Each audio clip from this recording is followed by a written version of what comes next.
Welcome to the Strategy Sync YouTube channel. Please subscribe and like to hear new book summaries. You know, back in 2013, the Nobel Prize in Physics was awarded to Peter Higgs. Right, for the Higgs boson particle. Exactly, yeah. It was the crowning achievement of his entire life's work. He theorized this fundamental particle that basically gives everything in the universe its mass. I mean, it's a discovery that quite literally changed how humans understand reality. Totally. So naturally, the Nobel Committee tries to call him to deliver the news, right? The world's media is desperately looking for a quote. But they couldn't find him. They literally couldn't track him down. Not at all. They called his university. He wasn't there. They went to his house. He was gone. He didn't even own a cell phone. He barely used email. Wow. Yeah. So on the absolute most important day of his professional life, the guy helped explain the fabric of the universe was just walking alone in the Scottish Highlands, entirely disconnected, unreachable, and, perfectly content. It's just such an incredible image, isn't it? It really is. Like the juxtaposition there. Achieving the absolute pinnacle of global recognition, but being entirely insulated from the noise of the globe. Because when you and I, or when any of us, picture the ultimate modern professional today, we definitely do not picture Peter Higgs wandering around the Highlands. No, not at all. We imagine someone in perpetual motion. Right. You picture them walking super fast through some sleek glass-walled office. They've got a smartphone in one hand. They're firing off a Slack message, nodding at a coworker, and they're simultaneously joining a Zoom call with their wireless earbuds. Yeah, they look vital. They look incredibly busy. They look like they are conquering the world. Right, because that is the prevailing aesthetic of success right now. I mean, we have culturally equated rapid responsiveness with ultimate productivity. But then, if you actually peel back the layers of how world-changing breakthroughs happen, whether we're talking about theoretical physics or, writing the code that runs the world or drafting generation-defining novels, that whole busy image completely shatters. It really does. You realize the people doing the work that actually matters, they aren't doing it while speed walking down a hallway checking their email. They are doing it in absolute, almost terrifying silence. And that is the absolute definition of a cognitive disconnect. Yeah. We literally worship the distracted hustle, but we economically reward unbroken concentration. Like, we have built this massive corporate infrastructure around constant interruption, yet the market pays the highest premium for insights that you can only generate when you are completely unreachable. Exactly. And, well, that tension is the mission of today's deep dive. We're going to explore how the ability to focus without distraction is simultaneously becoming the most valuable and the absolute rarest skill in the modern economy. Which is such a wild paradox. It is. And we're pulling all of this from a really fascinating book written by Cal Newport. He's a theoretical computer scientist. And he makes this bold, honestly pretty contrarian argument. Right. He basically says our constantly connected, pinging, vibrating work culture is not actually making us more productive. No, he argues it is actively destroying our ability to produce things of true value. And I think this is incredibly relevant for you, the listener, right now. I mean, whether you are a student trying to master some complex subject or an entrepreneur trying to scale a business, or just a corporate professional who feels like you're constantly drowning under an avalanche of emails. Which is like all of us. Exactly. The promise of the research in this book is profound. It argues that if you can master this one foundational skill, the ability to focus intensely, you can effectively future-proof your career. Yeah, you can learn hard things rapidly, outproduce your peers, and perhaps even more surprisingly, find profound meaning in your daily tasks. Okay, let's unpack this.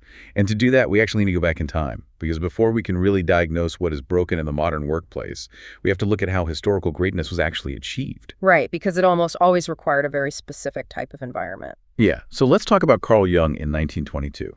This is a perfect starting point, honestly, because it perfectly illustrates the stakes of what we were talking about. So in the early 1920s, Carl Jung was at this incredibly critical and frankly dangerous point in his career. He was an academic psychiatrist, and he was getting ready to publish ideas that fundamentally challenged his former mentor, Sigmund Freud. And just to give the listeners some context here, disagreeing with Freud back then wasn't just some polite academic debate over coffee. Freud was the undisputed king of psychoanalysis. Right. To challenge him was a massively bold, career-risking move. Yeah, if Jung missed the mark even slightly, he would be completely excommunicated from the intellectual community. He would be ruined. Precisely. So Jung needed to be sharper than ever. He couldn't just rely on, casual observation. To bring his A game. Exactly. He needed to produce a steady stream of undeniably brilliant articles and books to establish his new school of analytical psychology. The intellectual rigor required to overthrow Freud's theories was just monumental. And Jung was already a really busy guy. He had a thriving clinical practice in Zurich. He was constantly lecturing. He was seeing patients. He had a family. He had a very full plate. Right. But he realized that the typical busyness of his city life was not going to cut it. He needed a completely different level of thinking to literally change how humanity understood the unconscious mind. No, what does he do? He doesn't just, tell his secretary to hold his calls for an hour. He literally goes to a village called Bollingen near Lake Zurich, and he builds a 2-story stone house. He called it the Tower. And he was militant about how he used this space. This wasn't a vacation home. It was an intellectual fortress. Yeah, he eventually added a private office to the tower, and he kept the only key with him at all times. Just him, no one else. No one. Not his family, not his colleagues. Nobody was allowed in without his explicit permission. He would wake up at 7 in the morning, have a big breakfast, and then spend 2 hours locked in that private office writing. With zero distractions. Zero. No electricity either. Heat came from a fireplace. Light came from oil lamps. He stripped away all the modern conveniences of the time. And after those 2 hours of intense focus, he would just spend his afternoons walking or meditating, right? Yeah, just letting his subconscious process whatever he had just worked on. So to build the foundation for our conversation today, the book introduces 2 core definitions, and Jung is the ultimate embodiment of the first one. That first concept is deep work. Right. The book defines deep work as professional activities performed in a state of distraction-free concentration that push your cognitive capabilities to their absolute limit. And these efforts, they create new value, they improve your skill, and this is the really critical economic part. They are hard to replicate. Yeah, if anyone can just jump in and do it, it's not deep work. Deep work requires leveraging your unique expertise until it almost breaks. Exactly. And the counterpart to that, the opposite end of the spectrum, is what the book calls shallow work. Ah, yes, the shallow work. This is defined as non-cognitively demanding, logistical-style tasks, which are almost always performed while you are distracted. You mean my entire Tuesday? Yeah, exactly. It's answering routine emails or, sitting in status meetings where you aren't really needed, but you have to be there. Shuffling paperwork, managing the logistics of other people's schedules. Right. These efforts do not create much new value in the world, and they are incredibly easy to replicate. You could train almost anyone to do them relatively quickly. I was trying to visualize the difference between the two, and the way the book framed it made me think of it like this. Deep work is like a concentrated laser beam. If you focus light intensely enough and tightly enough, it can cut through solid steel. Oh, that's a great way to look at it. Right. It fundamentally transforms the material it touches. But shallow work is like a scattered flashlight. It might illuminate a wide area dimly, like you can see the whole office. You know what everyone is vaguely working on, but it doesn't have the power or the energy to actually cut through or transform anything. It just casts a weak light on a lot of surface area. Exactly. That is an excellent mechanical analogy because it highlights the energy output. And what's fascinating here is that Jung did not retreat to Bollingen to escape his professional life. No, not at all. He retreated there to advance it. It was a strategic withdrawal. If he had stayed in Zurich, just casting a scattered flashlight over his patients and his lectures, analytical psychology might not exist today. He had to consolidate that energy into a laser. Yes. And he is far from the only historical figure to do this. I mean, the book points out that Mark Twain wrote much of the adventures of Tom Sawyer in a shed that was completely isolated from his main house. Oh, right. It was so far away that his family literally had to blow a horn just to get his attention for meals. Which is amazing. And Woody Allen is another wild example cited in the book. Between 1969 and 2013, he wrote and directed 44 films. That is an absurd, almost unbelievable rate of artistic productivity. It really is. He received 23 Academy Award nominations. And how did he maintain that output in an industry defined by chaos and constant communication? No computer. Never owned one. He did all his writing, entirely free from electronic distraction, on a German manual typewriter. These historical examples are so vital because they stand in such sharp contrast to the reality of the modern knowledge worker. When you look at the data the book presents, it's actually quite sobering. Very sobering. There was a 2012 McKinsey study that analyzed how highly paid knowledge workers were actually spending their time. And it found that the average worker spends more than 60% of their work week engaged in electronic communication and internet searching. 60%. Yeah, and close to 30% is dedicated just to reading and answering emails. We have literally traded the stone tower for the inbox. It's crazy. We are paying people for their brains, for their unique insights, and then forcing them to spend their days managing digital logistics. But wait, let me play devil's advocate here for a second. So what if we spend 30% of our time on email? We just work a little longer, right? Right. We still get the big projects done eventually. Why is this constant connectivity such a disaster? It comes down to the underlying mechanics of human attention. It isn't just that we are wasting time on email. We are actively degrading the physical instrument we used to think. Oh, wow. Yeah, the book brings in the work of Nicholas Carr. He's a journalist who wrote a highly influential book called The Shallows. Right, the guy who realized he couldn't focus anymore. Exactly. Carr started noticing that after years of internet journalism, his capacity for deep concentration was simply gone. Even when he wanted to read a long book, his brain would just panic after 2 pages. It was literally craving a hyperlink or an email notification. Right. And that terrifying concept is neuroplasticity. The brain literally adapts to what it does most often. Because we used to think the adult brain was fixed, right? Like once you're an adult, your brain is set in stone. Exactly, but it's not. It is highly plastic. Think of your attention like a hiking trail through a snowy forest.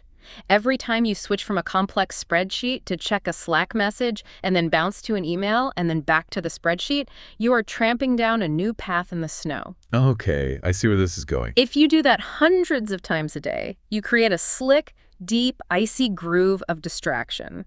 Your brain will just naturally slide into that groove the exact second your work gets hard. So if you spend enough time in a state of frenetic shallowness, you are actively, physically wiring your brain to be distractible. Yes. You might permanently reduce your capacity to perform deep work. It's not just a bad habit that you can snap out of on a weekend retreat. It's an anatomical rewiring of your neural pathways. That is incredibly unsettling. Like if you were listening to this on your commute right now, think about how often you reach for your phone the second you hit a red light.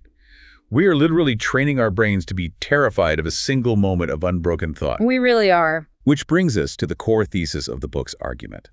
We are shifting from historical observation into modern economic reality here.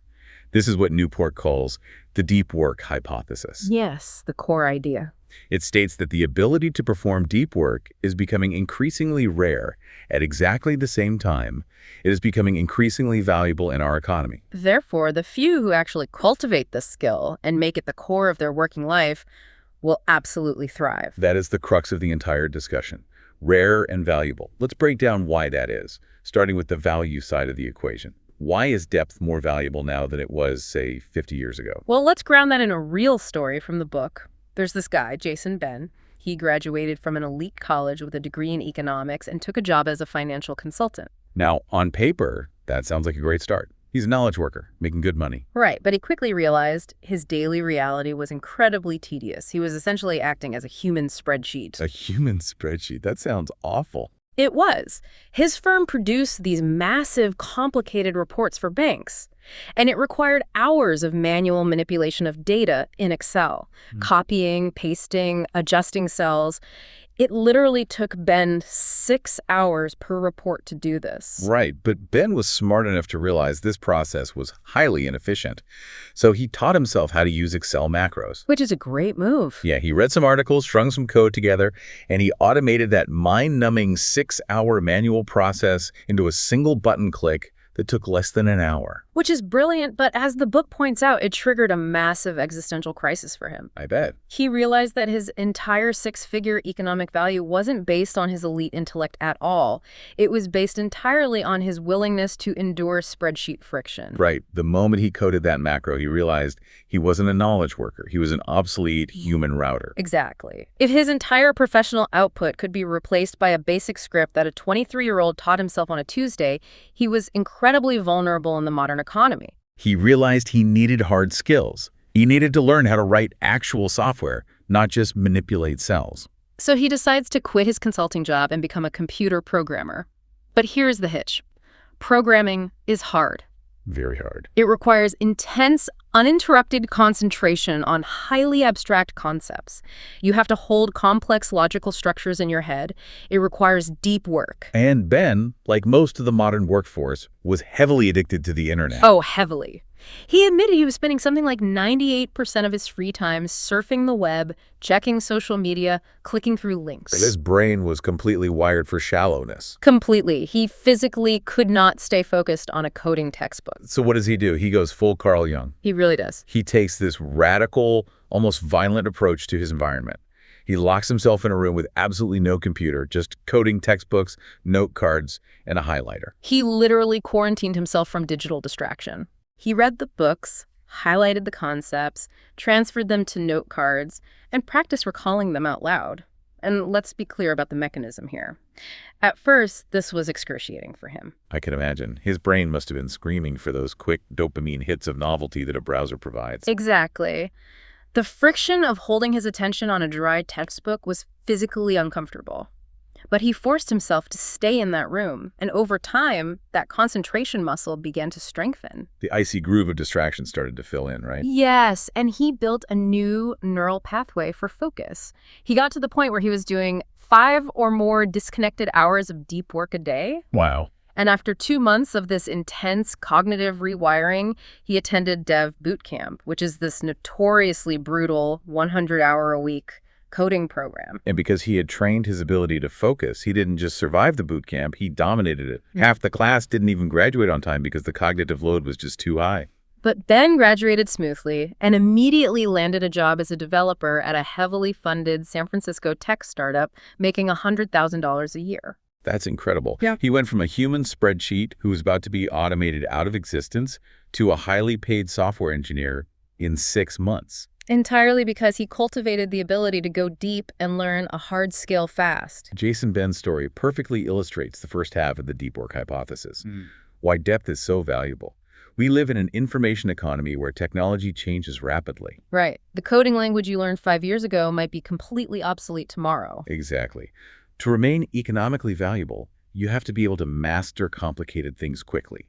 You cannot master a complex, new machine learning algorithm while checking Twitter every 5 minutes. It requires depth. Furthermore, if you can create something highly valuable, the digital network revolution allows you to reach a limitless global audience. But the flip side of that network is that if you produce mediocre work, the market will instantly find a better alternative. Exactly. To succeed, you have to produce the absolute best stuff you are capable of, which, again, requires an enormous depth of focus. Okay, intellectually, I am completely with you. Deep work creates value, but I have to push back here. Because when I look at the landscape of the most successful tech companies in the world, the companies literally defining the 21st century, they seem to be doing the exact opposite of what this book recommends. Oh, absolutely. It looks like a contradiction. Right. If deep work is the superpower of the modern economy, why did Mark Zuckerberg spend billions to build a 10-acre open plan office for Facebook? It's literally the largest open floor plan in the world, designed so thousands of engineers can sit in the open and constantly distract each other. Yeah. Or look at Jack Dorsey. He founded Twitter and Square. He's a billionaire. And his schedule is the antithesis of deep work. He walks around all day. He reviews 30 to 40 sets of meeting notes daily. He works at stand-up tables in the middle of the office so people can constantly interrupt him for serendipitous conversations. Right, the serendipitous collisions. Exactly. How do we reconcile this? Is the author just wrong about how modern business works? That is the essential counterargument, and it's a vital one to address. Let's tackle Jack Dorsey first, because his example is fundamentally misunderstood by the public. Okay, lay it out for us. Dorsey is a high-level executive.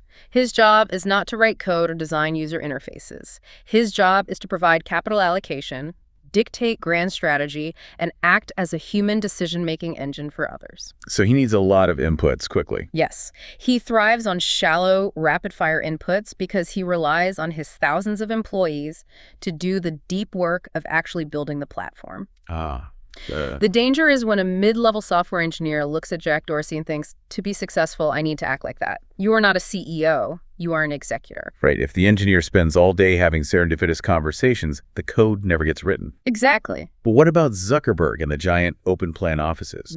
Why are companies actively designing spaces that destroy focus? Well, this brings us to a profound concept the book calls the metric black hole. The reality is, businesses embrace distraction because the bottom line impact of these behaviors is incredibly difficult to measure. The metric black hole. Explain how that works in practice. Imagine you have a highly paid programmer. If she spends 3 uninterrupted hours in deep work and solves a massive structural problem in your database architecture, how do you measure the exact dollar value of that breakthrough on a Tuesday afternoon? Right. You can't. It's too abstract. It's very difficult. Now, compare that to the cost of her taking an hour to reply to a dozen emails from the marketing department. What is the financial cost of that interruption? Again, almost impossible to measure on a balance sheet. Because the value of depth and the cost of distraction fall into this metric black hole, companies default to what is easiest to evaluate. And what is easiest is visible busyness. So it's a proxy for productivity. If I see you sitting at your desk, furiously typing emails at 9 p.m. or talking loudly about synergy in the open office, my primitive managerial brain registers that as this person is working hard. Even if you are just aggressively managing logistics and producing zero actual value. Wow. We have replaced the actual measurement of value creation with the industrial era aesthetic of visible labor. We also have this cultural bias where we blindly assume anything related to the internet or connectivity is inherently good and progressive. So open offices and instant messaging platforms feel innovative, even if they're cognitively destructive. Exactly. So businesses are kind of flying blind, relying on the aesthetic of work rather than actual value creation. But this brings up a huge point of optimism for you, the listener. It's the second half of the deep work hypothesis. Yes, the rarity side. If businesses are blindly embracing distraction, if they're forcing people into open offices and demanding instant Slack replies, they are actively suppressing their employees' ability to do deep work. Which means the supply of deep, thoughtful work is plummeting. It is becoming exceptionally rare.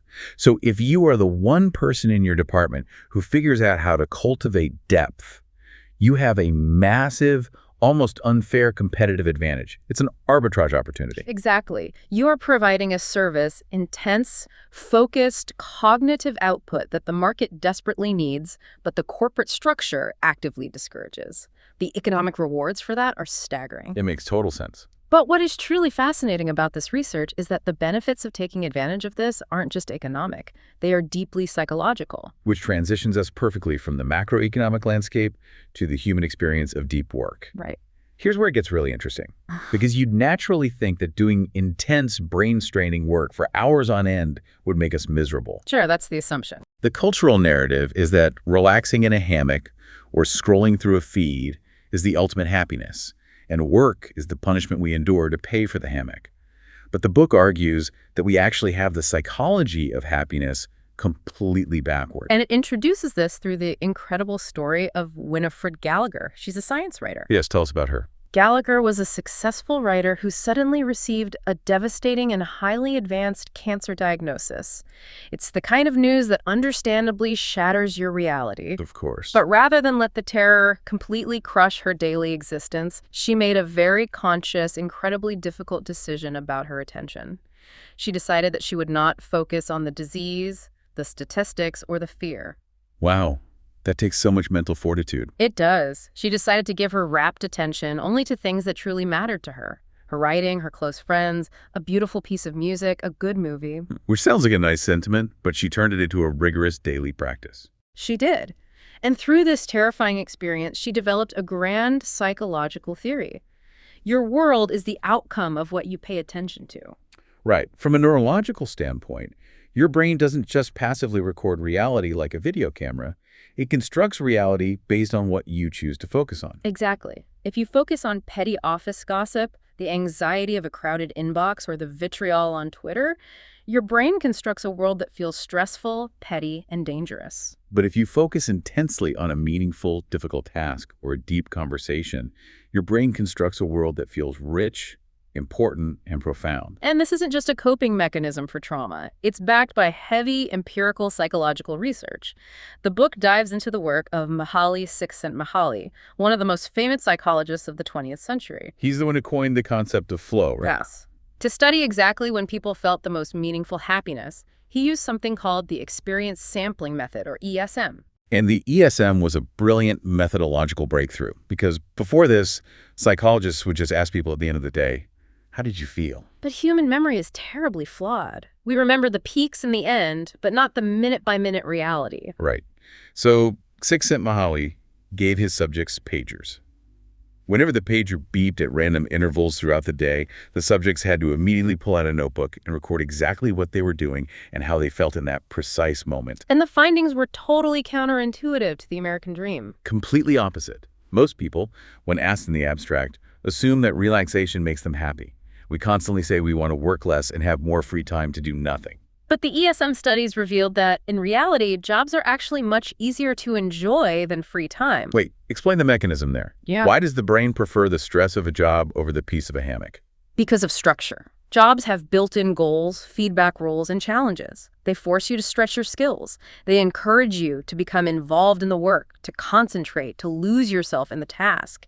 Oh, okay. When you are deeply engaged in a difficult task, your brain's default mode network, which is the part of the brain that generates anxious, self-referential thoughts, actually quiets down. That makes a lot of sense. And free time is the opposite. Right. Free time is completely unstructured. It requires a massive amount of internal effort to shape it into something enjoyable. Left to its own devices without a specific goal, a bored human mind tends to default to fixating on anxieties, past regrets, or trivial annoyances. So when you are in a state of flow, when you are stretching your mind to its absolute limits to accomplish something difficult and worthwhile, your brain actually rewards you with a deep sense of satisfaction. It literally feels good. Deep work is essentially a machine for generating flow states. Precisely. And we can layer a philosophical perspective on top of this neuroscience and psychology to really understand why it matters. Yeah, let's talk about the philosophers. The book looks at the work of Hubert Dreyfus and Sean Dorrance Kelly, who extensively studied the concept of craftsmanship throughout history. They use the example of a traditional wheelwright crafting a wooden wheel by hand. Right, because making a wooden wheel is not inherently noble. It's not curing disease. It's a mundane object. Exactly. The meaning isn't inherent in the outcome. A wheel is just a wheel. The meaning is uncovered in the skill and the appreciation inherent in the shaping of the material. The process itself. Yes. The wheelwright finds profound meaning because they are giving absolute unbroken attention to the grain of the wood, the angle of the cut, the perfection of the joint. This is such a liberating concept because we often fall into the trap of thinking you need to be a neurosurgeon or a human rights lawyer to find meaning in your work. We think we need a rarefied job. But what this philosophy argues is that you don't need a rarefied job. You just need a rarefied approach to whatever your job is. If you approach writing a line of code or drafting a boring legal brief or optimizing a supply chain with the intense focused care of a master craftsman, you extract meaning from it. And synthesizing all of this Gallagher's neurological attention theory, Csikszentmihalyi's psychological flow states, and the philosophy of craftsmanship, the book comes to a profound conclusion. Homo sapiens depensus. Yes. Human beings are essentially Homo sapiens depensus. We are a species that flourishes in depth and wallows in shallowness. When we fracture our attention across a dozen shallow inputs, we feel anxious and empty. When we dedicate our attention to a singular, difficult task, we feel purposeful. Therefore, a life built around deep work is not just economically lucrative. It is a life rich with psychological meaning and satisfaction. Okay, so we have established the theoretical foundation. We know deep work makes us richer in the market and happier in our minds. The obvious next question for the listener is, how on earth do we actually do it? Exactly. Because intellectually knowing that focus is good for me does not stop my hand from automatically reaching for my phone when a spreadsheet gets complicated. It really doesn't. So the research gets incredibly practical here, starting with how we structure depth into our chaotic modern lives. And it outlines 4 distinct depth philosophies. Listener, as we go through these, I want you to actively reflect. What is your reality? Which of these actually fits your life right now? Finding the right fit is crucial because a mismatch will derail your habit entirely. You cannot adopt a philosophy that your life cannot support. So what's the first one? The first is the monastic philosophy. This is the most extreme and frankly the rarest. It involves the radical permanent elimination of all shallow obligations. It's cutting it all out. Yes. The goal is to maximize deep efforts by literally cutting everything else out of your life. The computer scientist Donald Knuth is a great example. He does not have an email address. That sounds like a dream. He explicitly states on his website that his work requires long hours of studying and uninterruptible concentration, and he just refuses to participate in the shallow ecosystem. If you want to reach him, you send a physical letter to his assistant, and he might read it in 3 months. Okay, let me stop you there. Because if I march into my manager's office on Monday morning and declare that I am adopting the monastic philosophy and disabling my email, I will be fired by Friday. Oh, without a doubt. That works if you are a tenured Stanford professor or famous novelist. It is completely unworkable for 99% of the corporate workforce. You are absolutely right. The book acknowledges that the monastic approach is incredibly niche. For the rest of us, there's the second approach, the bimodal philosophy. And this is exactly what Carl Jung did. Yes. You divide your time clearly. Yeah. You have dedicated, clearly defined stretches of deep time where you act exactly like a monastic, and then you have open time for everything else. So it's about toggling between the extremes rather than trying to blend them. Exactly. Maybe it's macro-level bimodal, like taking a 4-day weekend every month to retreat to a cabin in complete isolation while the rest of the month you are accessible in the city. Or maybe it's seasonal, like an academic who spends the summer entirely offline writing a book, but spends the fall semester dealing with students in administration. You alternate between two distinct modes, but the key is that the deep mode must be at least a full day to reach maximum cognitive intensity. Still, even blocking out a full day can be tough if you have young kids or a demanding boss. Which brings us to the third option, and probably the most common for the modern professional, the rhythmic philosophy. This is about creating a strict, unbreakable daily habit. The book details a doctoral candidate named Brian Chappell. He had a full-time job and a family, so he couldn't go to a cabin in the woods. He couldn't vanish for a week. So instead of changing his location, he changed his rhythm. Chappell woke up at 5:00 a.m. every single weekday and worked on his dissertation until 7:30 a.m. before his family woke up and his day job began. No exceptions. By establishing a rhythm, you remove the daily friction of deciding when to work. The chain of consecutive days becomes its own motivation. You just wake up and execute. And the final one is the journalistic philosophy. This is for people who are highly trained but cannot control their schedules at all. Like Walter Isaacson. Exactly. The journalist who wrote those massive, brilliant biographies of Steve Jobs and Albert Einstein, he was famous for this. He was an executive at CNN and Time magazine. He was incredibly busy. So how did he write these huge books? He would just squeeze deep work into any available gap. If he had a 20-minute wait before a board meeting, he'd pull out his notes, shut out the room, and drop instantly into deep work. But there is a massive warning attached to the journalistic philosophy. It is incredibly difficult for a novice. Oh, incredible. It requires a highly developed cognitive muscle to switch your brain from the shallow chaos of a waiting room directly into the depths of writing a biography. If you haven't trained your attention, attempting the journalistic approach will just result in 20 minutes of staring blankly at a page while your brain spins. That's very true. So, listener, evaluate your life. Are you a rhythmic early riser who can carve out 2 hours before dawn? Can you negotiate a bimodal schedule where every Thursday you work from home with no slack? Whichever philosophy you choose, the research insists that you absolutely must support it with strict idiosyncratic rituals.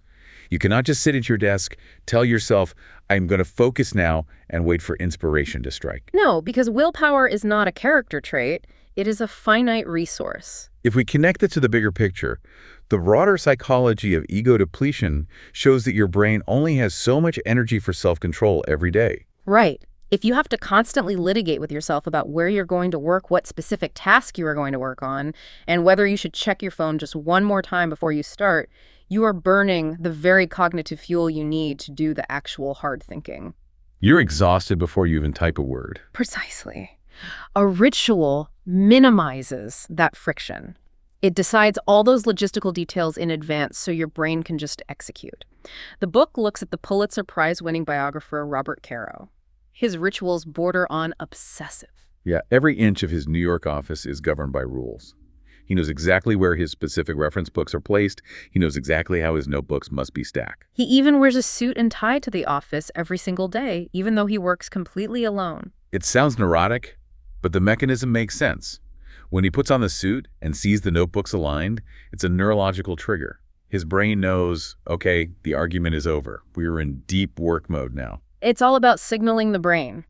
And another fascinating psychological hack the author introduces is called the grand gesture. Basically, you leverage a radical change to your normal environment or make a significant investment of money or effort to artificially boost the perceived importance of the task. The ultimate example of the grand gesture is J.K. Rowling. Oh, this story is amazing. Right. She was struggling immensely to write the final Harry Potter book, The Deathly Hallows. The cultural pressure was immense. She was at her home in Edinburgh, but the environment was too familiar. The kids were there, the dogs were barking, the window cleaner was outside. She couldn't focus. So what does she do? She doesn't just go to a local coffee shop. She checks into a suite at the Balmoral Hotel, a historic 5-star luxury hotel near Edinburgh Castle, paying over $1,000 a day just to have a quiet desk to write at. Why does paying $1,000 a day work better than just locking her bedroom door? Because the grand gesture bypasses the brain's natural procrastination circuit. When you are paying $1,000 a day to sit in a room, the sheer financial and logistical commitment forces your brain to prioritize the work. You aren't going to sit in the $1,000 a day room and scroll through a news feed. Exactly. The financial sting elevates the perceived importance of the deep work, giving you a massive injection of focus. Now, before we move on to how we track all this, we need to address collaboration. Because deep work sounds very lonely.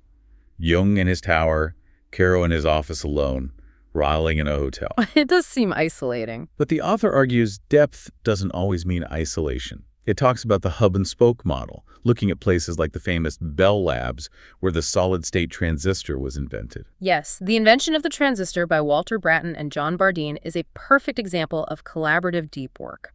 The architecture of Bell Labs was designed as a hub and spoke. The long hallways were the hub, right? Right. That is where you expose yourself to new ideas, have serendipitous encounters, and debate with colleagues. It's vital for inspiration. But you cannot invent a transistor in a hallway. You must eventually retreat to the spoke, your private, isolated office space, to work deeply on the ideas you encountered. But even within that isolated spoke, they worked together. They did, utilizing what is called the whiteboard effect. You're right. They would work side by side in intense concentration. Brattain, the experimentalist, would engineer a physical design, and Bardeen, the theorist, would intensely concentrate to make sense of the mathematical implications. They pushed each other deeper and deeper into the cognitive strain. When you are working alone, it's easy to give up when it gets hard. But the presence of another brilliant person standing at the whiteboard, waiting for your next insight, short-circuits the natural instinct to quit. It is shared depth. Okay, so let's synthesize where we are. You have picked your philosophy. You have your daily rituals. Maybe you've booked a ridiculous hotel room for a weekend. And you understand how to collaborate without being distracted. You are ready to do the work. But how do you make sure you are actually making progress over the long term and not just burning yourself out? The author pivots here to a brilliant strategy adapted directly from the corporate world, executing your personal habits like a business. The book draws on a famous story about Andy Grove, the legendary CEO of Intel, and Clayton Christensen, the renowned Harvard Business School professor. Christensen went to Intel to teach Grove the grand theory of disruptive innovation. He laid out exactly what Intel needed to do to survive the changing market. And Grove listened, stopped him, and said, "Look, I know what I need to do. I just don't know how to do it." There is a massive, often fatal gap between knowing your strategy and actually executing it daily. To bridge that gap, the book adapts a corporate framework called the 4 Disciplines of Execution, or 4DX, and applies it to personal, deep work. Let's break those down. Discipline 1 is focus on the wildly important. Don't just say, I want to do more deep work this year. That's too vague. Have a specific, highly ambitious goal that will return tangible professional benefits. I will write 3 chapters of my thesis, or I will master this specific coding language. Discipline 2 is arguably the most crucial psychological shift in the entire process. Act on lead measures rather than lag measures. This is a game changer. Walk us through the difference between lead and lag, and why lag measures cause so much anxiety. A lag measure is the ultimate goal you are trying to reach. Publishing a paper, launching a product, getting a promotion. The problem with lag measures is that they are entirely in the past by the time you measure them. Right. If your goal is to publish a paper, and you check your progress at the end of the month and see you haven't published it, what can you do? Nothing. The time is gone. Focusing on lag measures creates a feeling of helplessness and anxiety because you lack immediate control over the outcome. You can't control if a publisher accepts your book. Exactly. A lead measure, on the other hand, measures the specific actionable behaviors that will drive success on the lag measures. For deep work, the ultimate lead measure is simply the number of hours you spent in a state of deep work dedicated to your wildly important goal. That shifts your entire neurological focus. You don't wake up stressing about the final product. You just focus on clocking your 2 hours of depth for the day. You have 100% control over sitting in your chair for 2 hours. It builds momentum rather than anxiety. Which leads seamlessly into discipline 3. Keep a compelling scoreboard. The author literally put a physical tally of his deep work hours on the wall near his desk. He used tally marks to track the hours week by week. It sounds childish, but humans are incredibly visual creatures. When you see that scoreboard, it becomes a game. You get upset when the tally isn't growing. You feel a dopamine hit when you add a mark. And finally, discipline 4. Create a cadence of accountability. You need a weekly review. Every Friday afternoon, you look at your scoreboard, figure out what days you failed to do deep work and why, and plan the schedule for the next week to fix the bottleneck. It's treating your attention with the same rigor a CEO treats a quarterly balance sheet. But here's where the framework takes a highly counterintuitive turn. To sustain this rigorous tracked execution day after day, week after week, you have to master the necessity of idleness. You have to aggressively, unapologetically shut down. This is where most ambitious professionals fail. They think the path to success is just doing 14 hours of deep work a day. But the research quotes the essayist Tim Kreider, who argues that idleness is not a vacation, an indulgence, or a vice. It is as indispensable to the brain as vitamin D is to the body. And there is hard empirical science to back this up. Anders Ericsson, the psychologist famous for his pioneering studies on deliberate practice, which is the scientific cousin of deep work, found that there are strict biological limits to how much intense cognitive focus a human being can sustain. A novice who isn't used to it can handle maybe an hour a day before their brain taps out. Even world-class experts, chess grandmasters, and elite musicians max out at about 4 hours a day. 4 hours. That is the biological ceiling for intense cognitive strain. Exactly. Trying to push your brain past 4 hours of deep work is like trying to wring out a completely dry sponge. The water is gone. You can squeeze as hard as you want, but nothing valuable is coming out. Any work you try to do at 8 p.m. after a full day is just low-value, error-prone, shallow work masquerading as productivity. This is a profound realization, and the author of the research, Cal Newport, is a living testament to this. During a single academic year, he published 9 peer-reviewed scientific papers, wrote this very book we were discussing, and helped raise a toddler. That is a staggering amount of elite output. How did he do it? By strictly prohibiting himself from working in the evenings, he would implement a strict shutdown ritual at 5:30 p.m. He would review his tasks, close his computer, and not look at work again until the next morning. Decades of psychology research show that regularly resting your brain specifically, engaging in activities that require zero directed attention, like walking, cooking, or talking with family, allows your subconscious to untangle complex problems. But more importantly, by shutting down completely, he replenished the finite willpower and cognitive capacity required to go incredibly deep for his 4 hours the next day. He outproduced his peers not by working longer, but by resting better. Okay, but let's deal with the reality of the listener. If you are only doing 4 hours of deep work, and you are strictly clocking out at 5:30 p.m. to rest your brain, how on earth do you handle the avalanche of emails, the mandatory meetings, the Slack messages, the HR training videos? Right, that stuff doesn't just go away. To make space for this intense, tracked, deep work and strict evening rest, you have to ruthlessly clear out the shallow sludge for the middle of your day. Which brings us to the final, highly tactical section of our deep dive, culling the shallows. We have to start by confronting a very uncomfortable truth. We have almost no idea how we actually spend our time. The book cites a British TV survey of 25 to 34-year-olds. The researchers asked them to estimate how much television they watched. The subjects confidently estimated about 15 hours a week. But when their actual viewing habits were objectively tracked by the researchers, the real number was closer to 28 hours a week. Almost double. Exactly. We live so much of our lives on a distracted autopilot, moving fluidly from a work screen to a phone screen to a TV screen, that we are blind to where our hours go. To break that autopilot, the book suggests a strategy that sounds, frankly, terrifying to most people. Schedule every single minute of your day. Literally take a piece of paper, divide it into blocks of time, and assign activities to them. You don't just leave your day open. You batch your emails into specific 30-minute blocks. You batch your deep work into 2-hour blocks. You batch your meetings. And the power of this isn't in rigidly sticking to the schedule, because things will inevitably blow up and change. The power is in the intention. When you give every minute a job, you suddenly realize how much time you were losing to mindless transitions. You realize you spent 40 minutes just tabbing between a spreadsheet and a news site because you didn't have a clear plan for that hour. But once you start scheduling your time, you face a critical decision. You have to decide what gets priority.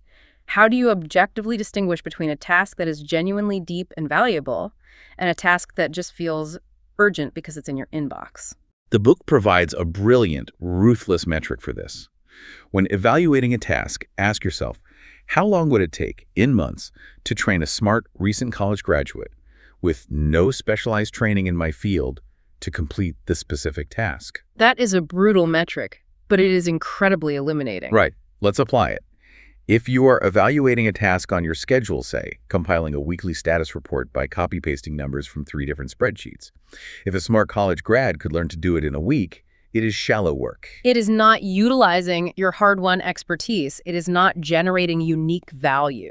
If, however, the task is drafting a complex legal strategy for a new client, it would take 3 years of law school and half a decade of practice to train someone to do that. That is deep work. You have to bias your schedule heavily toward the latter. And the research proves that reducing the shallow doesn't destroy the business. It often saves it. It looks at Baratunda Thurston, a highly connected digital consultant who did a radical 25-day total unplug from the internet and social media. He didn't drop off the face of the earth and lose his career. He actually found a much quieter rhythm, regained his focus, and struck up meaningful conversations with strangers that sparked new ideas. But Thurston is an independent consultant. What about a real company? The book details an experiment by Jason Fried at the software company 37 Signals. Fried realized his employees were fragmented, so he gave them an entire month off from all their regular shallow obligations. No internal emails, no status meetings, no check-ins. They were told to just work deeply on new projects. The result? They produced a revolutionary new customer support tool and a complex data visualization system that brought massive value to the company. The business didn't collapse when the email stopped. It innovated. So what does this all mean for you, the listener? How do you actually implement this at a normal mid-level corporate job without getting fired? The specific strategy recommended here is to have an explicit conversation with your boss. You don't just go rogue and say, I read a book, so I'm not answering emails anymore. You approach it as a productivity optimization. You agree on a shallow to deep ratio. You sit down and say, to hit our big strategic targets for the quarter, I need to be doing 50% deep work and 50% shallow work. Let's look at my current schedule, look at my meeting load, and figure out how to hit that ratio. It forces the business to acknowledge the economic reality of your time. But let me ask you the ultimate pessimistic question. What if you do everything right, you have the conversation, and your boss looks at you and says, actually, your job is 100% shallow work. I don't need you to think deeply. I just need you to answer emails, manage the calendar, and attend meetings instantly. That is what we pay you for. What is the solution then? The book does not sugarcoat the answer to that scenario. It is brutally honest. If your boss confirms that your job requires absolutely zero deep work, then you are in a job that will inevitably be automated by software or outsourced to a cheaper labor market, period. You are Jason Ben before he learned to code. You should thank your boss for the absolute clarity, go home, and immediately start using your evenings to learn a hard skill and find a new career that actually values human depth. Because that job will not exist in a decade. Wow, that is a sobering reality check, but an empowering one. We have covered incredible ground today. We started in a stone tower in Switzerland and ended up mapping out the future of the modern economy. We've seen that deep work isn't just an old-fashioned nostalgic affectation of writers retreating to cabins in the woods. It is the fundamental, irreplaceable engine of value creation in the 21st century. By choosing a specific depth philosophy that fits your life, by ritualizing your practice so you don't burn precious willpower, by tracking your lead measures like a ruthless CEO, by entirely shutting down at night to refill that dry sponge of attention, and by aggressively culling the shallow tasks from your calendar, you can reclaim your mind. You can effectively rewire your brain. You can fill in those icy grooves of distraction, transitioning from a state of constant, anxious fragmentation to becoming Homo sapiens depensis. You will thrive economically because you can learn hard things and produce at an elite level, and you will thrive psychologically because a life focused on depth, craftsmanship, and flow is inherently more meaningful than a life spent refreshing an inbox. We've talked so much about the individual benefits today, the money, the happiness, the career security. But I want to leave you with a final thought to ponder. Let's zoom out. What are the broader implications of this? Consider this on a macro societal level. As the vast majority of our society continues to splinter their attention on shallow algorithmic feeds, bouncing from notification to notification, what happens to our collective ability to solve the world's truly complex, looming crises? We face unprecedented challenges in climate, medicine, and global logistics.